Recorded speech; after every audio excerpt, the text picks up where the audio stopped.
Thank you, धन्यवाद।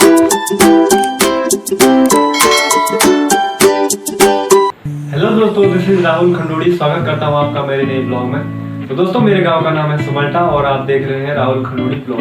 तो दोस्तों, आज के ब्लॉग में मैं आपको पहाड़ों में जो पुराने घर होते थे उनका बनावट, ढांचा और पहाड़ों में जीवन किस प्रकार होता है उसके बारे में बताऊंगा। तो बने रहिए मेरे साथ और पूरा वीडियो देखिए।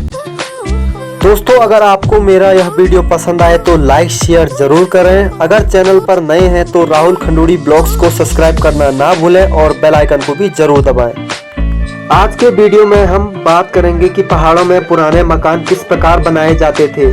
जैसा कि आप वीडियो में देख पा रहे होंगे कि पुराने मकान कुछ इस प्रकार से दिखाई देते थे और इन मकानों को बनाने के लिए मुख्यतः पत्थर, मिट्टी और लकड़ी का ही इस्तेमाल होता था, क्योंकि उस समय रेत, सीमेंट और बजरी का इस्तेमाल नहीं होता था। सामान्यतः ये मकान 2 मंजिला बनाए जाते थे। ऊपर की मंजिल में जाने के लिए कुछ इस प्रकार के प्रवेश द्वार बनाए जाते थे और ये द्वार लकड़ी के होते थे। प्रवेश द्वार पर खूबसूरत नक्काशियां की जाती थी और सबसे ऊपर भगवान गणेश की प्रतिमा उकेरी रहती थी और यह प्रतिमा भी लकड़ी की ही होती थी। ऊपर की मंजिल में जाने के लिए पत्थरों की सीढ़ियां बनाई जाती थी और दीवारों पर मिट्टी का लेप लगाया जाता था। घर के आगे जिन खंभों का उपयोग होता था वो भी लकड़ी के ही बने होते थे। पुराने जमाने के कलाकारों द्वारा काफी अच्छे तरीके से इन खंभों को तराशा जाता था और इनमें भिन्न भिन्न प्रकार की कलाकारियां की जाती थी।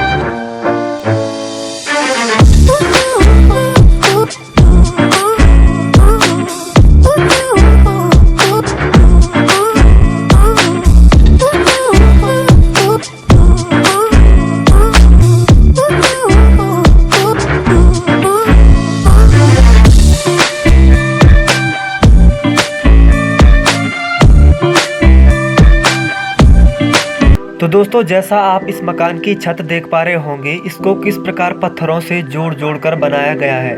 तो दोस्तों, पहाड़ों में पुराने मकान पत्थर, लकड़ी और मिट्टी के ही बने होते थे और इन मकानों की कुछ खासियत भी होती थी।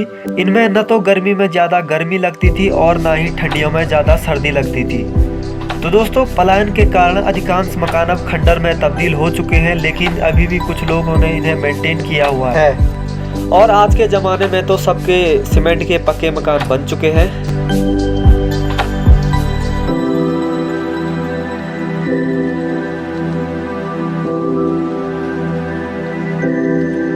दोस्तों, पशुपालन ग्रामीण जीवन का अहम अंग है।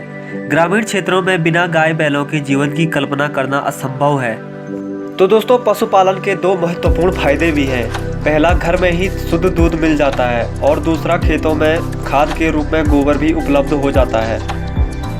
तो दोस्तों, जो गाय का गोबर होता है उसे दीवारों पर कुछ इस प्रकार से लगा दिया जाता है और इसको धूप में सूखने के लिए छोड़ दिया जाता है। तो दोस्तों, आप कुछ ये गोबर देख पा रहे होंगे, ये ताज़ा है और इसको धूप में सुखाने के लिए छोड़ रखा है। तो दोस्तों, जैसा कि आप ये देख पा रहे होंगे, ये पूरी तरीके से सूख चुका है और अब ये तैयार है। तो दोस्तों, ये कई काम आता है। इसके द्वारा जो बरसात में मच्छर जो पैदा होते हैं उनको भगाने में ये काम आता है। इसको जला दिया जाता है। तो दोस्तों, हमारे पहाड़ों में ये काफ़ी इस्तेमाल होता है और पहाड़ों में हर घर में आपको ये उपले मिलेंगे। तो ये उपलों को कुछ इस प्रकार से जला दिया जाता है ताकि गायों को मच्छर परेशान ना करे। तो दोस्तों, जैसा कि आप मेरे पीछे गोबर का ढेर देख पा रहे होंगे, तो दोस्तों, पहाड़ों में गौशाला से गोबर को कंडे में भरकर कुछ इस प्रकार से ढेर लगाया जाता है और फिर इसको छोड़ दिया जाता है। तो दोस्तों, ये धीरे धीरे सड़ने लगता है और खाद के रूप में बदल जाता है और जब खेतों में डालने की बारी आती है तो इसको कंडों में भरकर खेतों में धोया जाता है। और दोस्तों, इसमें किसी भी प्रकार की मिलावट नहीं होती है और ये बिल्कुल नेचुरल होता है और इससे फसलें उतनी ज़्यादा तो पैदावार नहीं होती है, लेकिन पहाड़ों में इसका बहुत ही उपयोग होता है और आपको हर घर में गाय ज़रूर मिलेंगी। दोस्तों, उत्तराखंड में बहुत सारे जंगल है और उन जंगलों में से ये हमारे गांव का जंगल है और ये काफ़ी खूबसूरत और यहाँ बहुत सारे पेड़ हैं। तो दोस्तों, आपको यहाँ सारे पेड़ चीड़ के ही मिलेंगे। तो दोस्तों, जैसा कि आप ये पेड़ देख पा रहे होंगे, ये काफ़ी बड़ा पेड़ है और इस पर कुदरत ने क्या जादू किया है। और इसकी आकृति देख पा रहे होंगे कि भगवान भोले के हाथों में जो त्रिशूल होता है उसी प्रकार का ये कुछ दिखाई दे रहा है। और दोस्तों आप जंगल देख पा रहे होंगे कि पूरा जंगल पेड़ों से भरा हुआ है। तो दोस्तों पहाड़ों में महिलाओं का जीवन काफ़ी संघर्ष भरा होता है और उनका एक डेली रूटीन होता है। वो सुबह जंगल जाते हैं और अपने पीठ पर घास को लाद कर घर लाते हैं। तो दोस्तों पहाड़ों में काफ़ी खतरनाक पहाड़ियाँ होती हैं और महिलाएं अपनी पीठ पर घास को लाद कर इन पहाड़ियों पर से ही उतरती और चढ़ती है। तो दोस्तों उस घास का वजन तो काफ़ी होता होगा, लगभग 30 से 40 किलो तो होता ही होगा। और बारिश में तो घास हरा होता है और हरा घास तो काफ़ी भारी होता है।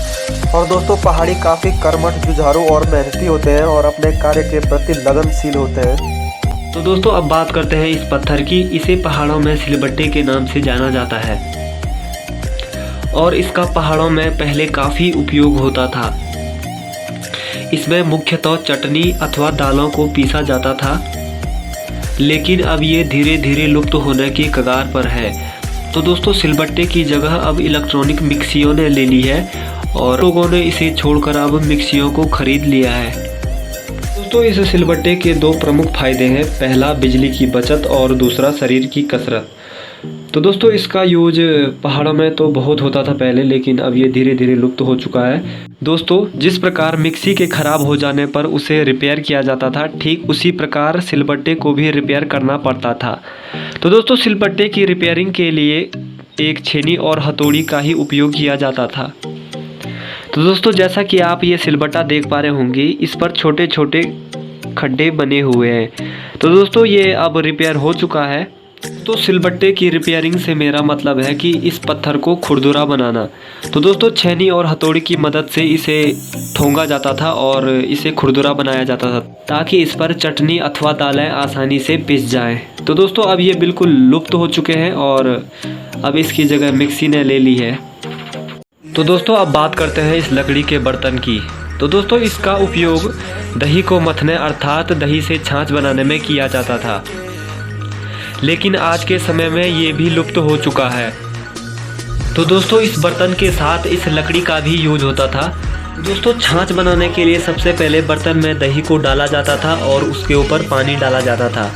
उसके बाद जो ये लकड़ी होती थी इसको बर्तन में डाला जाता था और दोस्तों पहले दीवारों पर रस्सियाँ लगाई जाती थी और उन रस्सियों पर इस लकड़ी को फंसाया जाता था।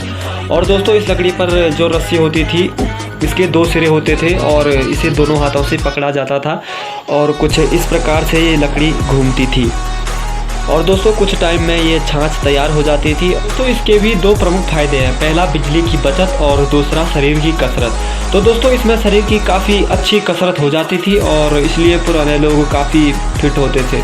इस समय में दोस्तों ये बिल्कुल लुप्त हो चुका है और इनकी जगह मशीनों ने ले ली है। दोस्तों इस मशीन में शरीर की कसरत नहीं हो पाती है। मशीनों का क्या है, स्विच ऑन किया और मशीन चालू। और एक बात और, बिजली के बिना ये मशीनें कुछ नहीं है, एक खाली खिलौने के समान है। और समय ये हो गया है कि बिजली नहीं होगी तो छाछ भी नहीं बनेगी। हेलो दोस्तों, कैसे हैं आप लोग?